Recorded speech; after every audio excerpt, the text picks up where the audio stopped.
I want to take you back to school. Let's pick 5th grade. Let's pick quiz day. So, are you ready for the pop quiz? Okay, feet flat on the floor, get out your number 2 pencil, and you know the rules. You know the rules of school. 1 right answer. The answer's in the back of the teacher's edition. Keep your eyes on your own paper. No collaboration, right? Okay, so it's time for the quiz. It's a very simple quiz. You actually had this in 5th grade. How many squares are there? I want you to do this by yourself with your feet flat on the floor, and I'm going to just put on a little music to tell you when you're supposed to stop trying to come up with the answer. How many squares are there? And let you know that blue screen, that's a rectangle. Rectangles are not squares. Squares have 4 equal sides. So, count up how many squares you see.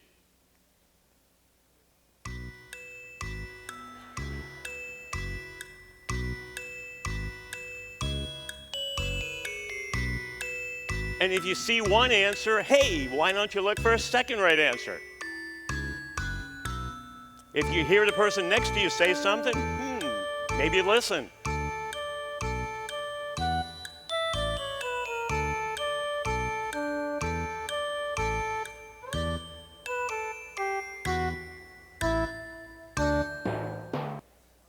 Okay, so everybody saw 16, right? Okay. 21, hands up, 21. 25 or 26? 30? Okay, the answer in the back of the book is 30 in 10th grade, so you're feeling really good. I'm smarter than a 5th grader. In 10th grade, you actually had the same exercise, but you learn a formula for it. The sum of 4 squared plus 3 squared plus 2 squared plus 1 squared, I think it was called factorial. So the answer is 30 in all the textbooks. 5 years ago, I was challenged by a 9-year-old girl who said, Mr. Thompson, 30 is only correct on paper. When you're using a PowerPoint presentation, all the lines up there are composed of pixels, and pixels are square. I said, wait a minute, I've never seen a pixel on a computer screen. She said, no, Mr. Thompson, you got to magnify your screen by 400% and turn the line on an angle. And then another kid said, you've got a MacBook Air, don't you? And I go, yes. He said, well, then there's 3D capability. Really? I didn't know my MacBook Air had 3D. And he goes, well, then how many squares are there? So I emailed my friend at NASA, and we spent a fair amount of time. But we got into a full conversation. There's millions. My point is, for 30 years, we've been thinking it was 30. So what you just experienced is what I call brainstorming. The guidelines of brainstorming are to always look for a second right answer, and then a third right answer, and then a fourth right answer. And the way I do that is by using the words from improv, from Second City. And when I come up with an idea, I go, and I'm building on it. Also, always looking at your problem from a different perspective than it was handed to you. I had a hospital ask me to brainstorm patient flow through their emergency department. I'm thinking, what's my different perspective? How would a NASCAR pit crew redesign an emergency department? So I went to pit crew camp, learned the strategy, and now have conducted that brainstorm for hospitals all over the world. So you see my point. If we didn't think like a pit, you got to look at it from a different perspective. The other guideline of brainstorming is when you have a setback, I always say, what's right about it? Because there's your flip, there's your pivot. And so what I do for a living is I run brainstorms. I try to help people see ideas that have been, I think, staring them in the face. You've got the idea, you just need to flip to go and look at it from a different perspective. I call them blind spots. And I want to give you my favorite example of a blind spot. However, I'm going to have to take you back to 1994 and Crystal Pepsi. Pepsi did a focus group, and they determined that what America wanted was a clear drink. Actually, it was called water, but they decided to make Crystal Pepsi. So it tasted like Pepsi, but was clear. And the slogan was, "You've never seen a taste like this." That's true, because Homer Simpson called it invisible cola. Jon Stewart called it crystal meth Pepsi. And Pepsi pulled it off of the market and asked for a brainstorm and said, "Hey, we need a new drink." So I want to show you the principles of brainstorming. The setback. Okay, we went clear. I said, well, why don't we sell water and give it an Italian name? And they go, "We will never sell water." And I said, well, tell me then, why did people like this clear if it wasn't for the water? They go, well, it was in a blind taste test. Pepsi did a blind taste test of a drink on a color. People don't drink sodas with blindfolds on. So that whole thing is bogus. So, okay, you got to look at it from a different perspective. My favorite perspective is in the Tao Te Ching. The sun rises, the sun sets, everything goes to its opposite. So we went clear. If America wants clear, wait a minute. What if we go dark? You're going to say Pepsi's already dark. No, let's go darker. Let's go coffee. Let's go, why don't we sell a coffee drink and give it an Italian name? Like Frappuccino? That's how Frappuccino was invented. You didn't know that. You didn't know Frappuccino was made by Pepsi, did you? I wasn't allowed to tell the story until 5 years ago. Just go and look on Frappuccino or Pepsi's website. Starbucks, Pepsi teamed up in 1994 to create the ready-to-drink coffee industry, which today is $2 billion. Now you know how it started, from a simple little brainstorm. Life is a brainstorm. It's not just about products. It's about challenges. I find a lot of people think this is success. I think it's that. I think it's the zigs and the zags and the creative collisions that you have. So I want to tell you about my challenge. It came on pretty early in life. 2nd grade. They found out I couldn't read. So they held me back. So I had to come up with a strategy. How am I going to get through school when I don't read well? And I know I'm always going to get a D on the written report. I picked up my art skills because I said, if I draw cartoons to go with the written book report, maybe I'd get a D, and then I'd get an A for the cartoons, which gave me a C+. And that's how I got through high school. Unfortunately, it did not work in college. I went to the University of Delaware, math major, trying to become a chemist for DuPont. That's what I wanted to do. Really, what I wanted to do was be a cartoonist for Walt Disney, but my parents told me, you'll never be a cartoonist for Walt Disney. I want you to look at the grades there, especially 2nd semester. Withdraw, D, withdraw, F, C, C, C. But the big C there, public speaking. Okay, so my advisor told me after 1 year, give it up.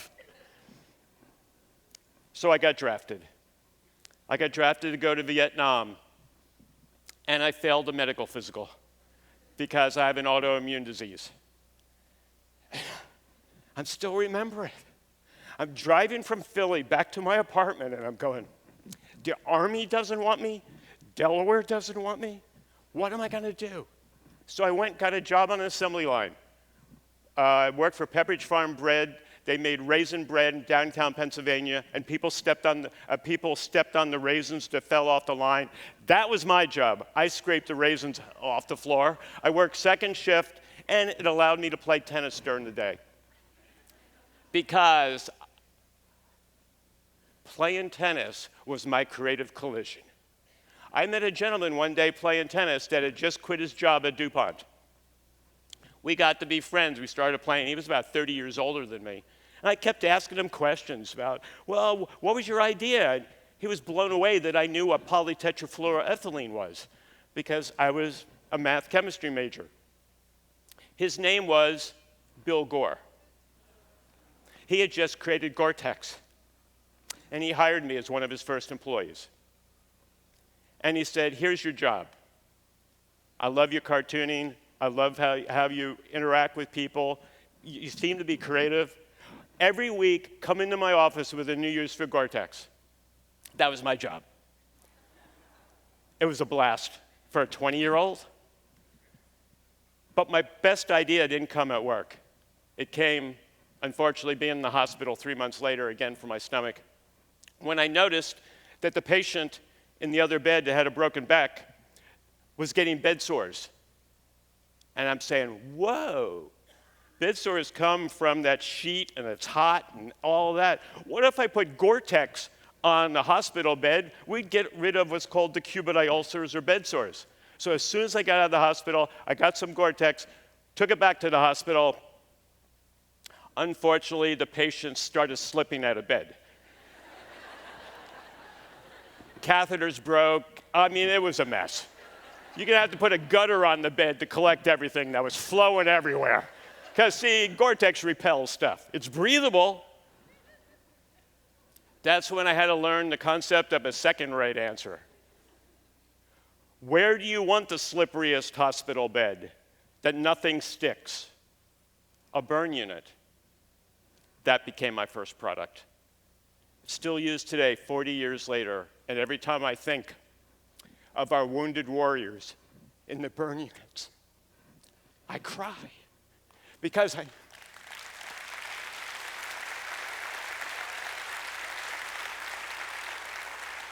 Thank you. It's for our wounded warriors. Because ideas are exponential. That's the power of the idea. And I met through Gore a doctor that not many people knew, Henry Heimlich. He asked me to draw a poster for him, one of the first Heimlich Maneuver posters. I drew it, and I finally got my courage up. I sent that cartoon, along with other of my cartoons, to Disney, and I got hired. Yeah.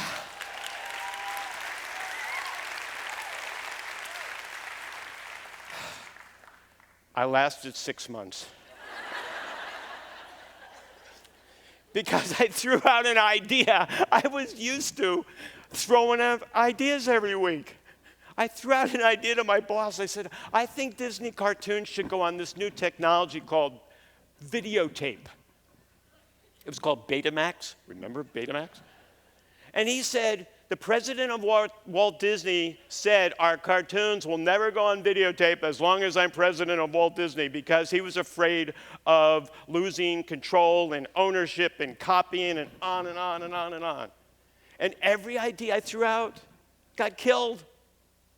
So, I've learned in life, when someone says it'll never work, never doesn't mean never. It means there's the blind spot to fill. There's where there's less competition. There's where there's less cost of entry. So I decided, time to brainstorm again. What would Mickey never do? Mickey would never use videotape. Mickey would never do health education videos on sexually transmitted diseases and sell them for $95. Because Peter and the Wolf, which was our major film at Disney at that time, sold for $460 in 16 millimeter. So I quit. And I came back to Charlottesville in 1977 and started Creative Cartoon Company. And my first animated movie taught people how to put on a condom. It was called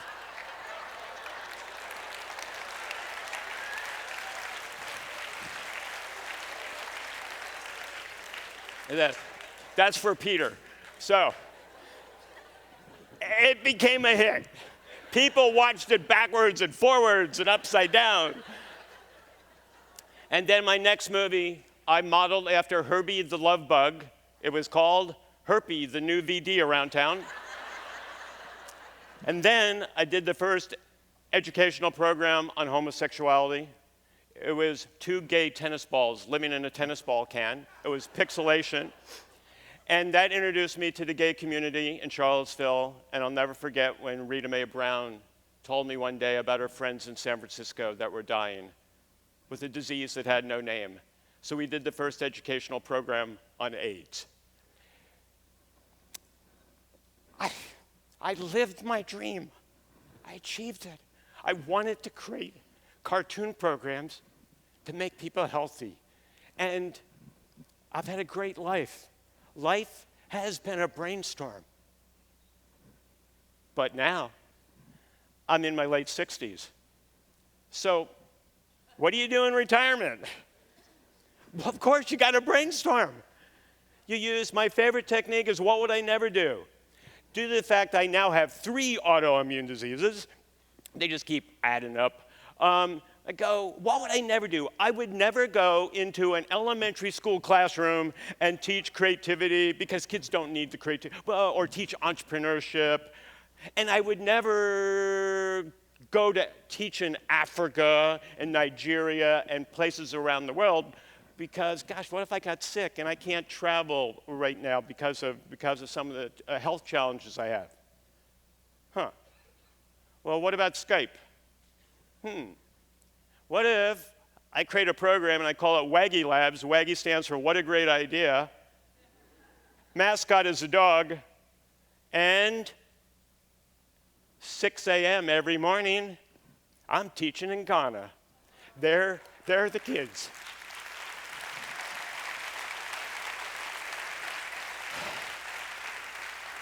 Now, do you see my retirement? Well, let me show you Nigeria. Those kids have never been in a classroom before. This is the first classroom they've ever been in their life. Those kids came off of the street.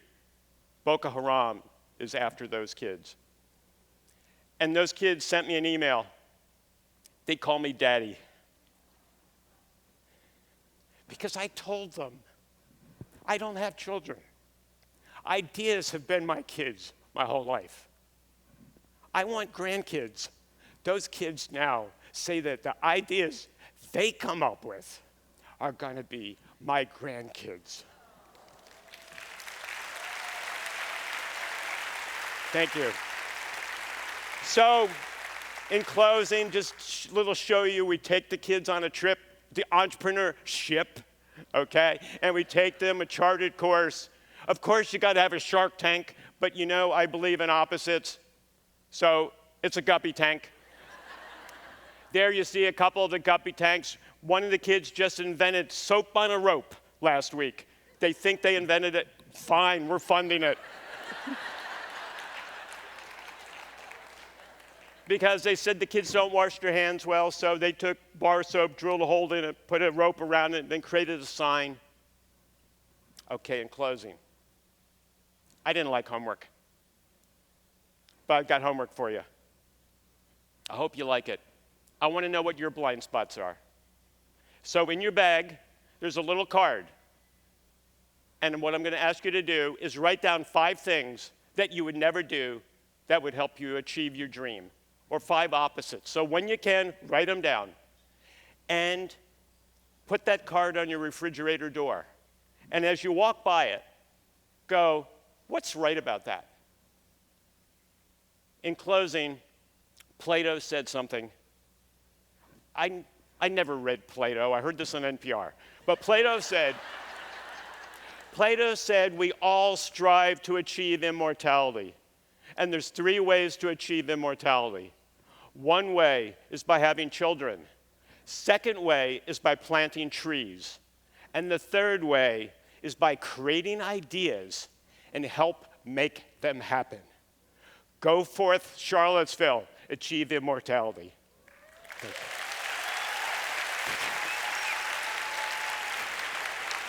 Thank you.